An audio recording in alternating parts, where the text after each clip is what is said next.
Hello and welcome back to another video. In this problem, we're asked, by graphing the function f of x is equal to tangent of 4x over x, and zooming in towards the point where the graph crosses the y-axis, estimate the value of the limit as x approaches 0 of f of x. So I have the graph pulled up here, and we can see that it's pretty difficult to see what's going on here, which is why we're asked to zoom in on the point where the graph crosses the y-axis. We can see, if we zoom in, that as it approaches 0, the value of the function approaches 4.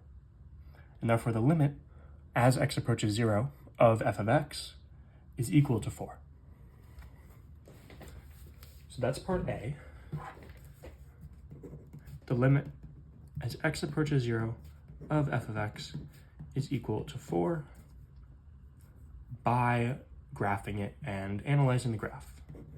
In part B, we're asked to find the same limit, but by estimating, or evaluating rather, values of f at values of x that approach 0.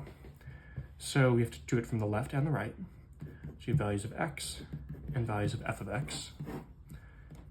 So from the left, we can have negative 0.1, negative 0.01, and negative 0.001. And if we plug these into our function, right, just doing this into your calculator, we'll get 4.22793, 4.00213, 4.000021. And so we can see as we get closer and closer to 0 on the x-axis, the value of the function gets closer and closer to 4. And if we do the same for values approaching from the right, 0.1, 0.01, 0.001, we can see that not only is the function also approaching 4 from this side, it's actually the same exact values. Not that that matters, all that matters is that we're approaching 4, but using this, we can also say that the limit as x approaches 0 of f of x is equal to 4.